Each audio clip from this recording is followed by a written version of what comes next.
জম্মু কাশ্মীরে জঙ্গি দমন অভিযানে তৎপর ভারতীয় সেনাবাহিনী।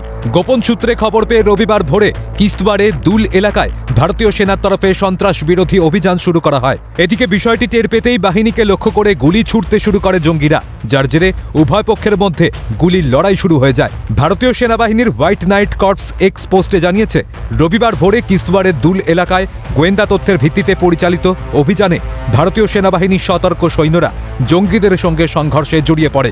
উভয় পক্ষের মধ্যে গোলাগুলি বিনিময় চলেছে। সূত্রে খবর, এই অভিযানে 2 থেকে 3 জন জঙ্গি আটকে পড়েছে। তারা দুল এলাকায় ঘন জঙ্গলে আত্মগোপন করে রয়েছে বলে সূত্রে খবর। জানা যাচ্ছে, এই ঘটনাটি কুলগাম জেলায় চলতে থাকা অপারেশন আখালের একদিন পরে ঘটল।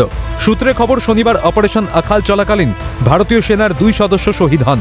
প্রসঙ্গত, গত 2 সপ্তাহে ভারতীয় সেনার তরফে এই অঞ্চলে 4টি বড় অভিযান পরিচালিত হয়েছে। এর মধ্যে অপারেশন মহাদেব উল্লেখযোগ্য।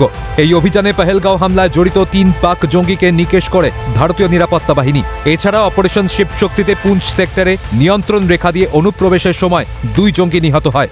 সন্ত্রাসবাদের বিরুদ্ধে ভারত যে জিরো টলারেন্স নীতি নিয়ে চলেছে, এই অভিযানগুলি সেটাই প্রমাণ করছে, বলছে তথ্যবিজ্ঞ মহল। ক্যালকাটা নিউজ।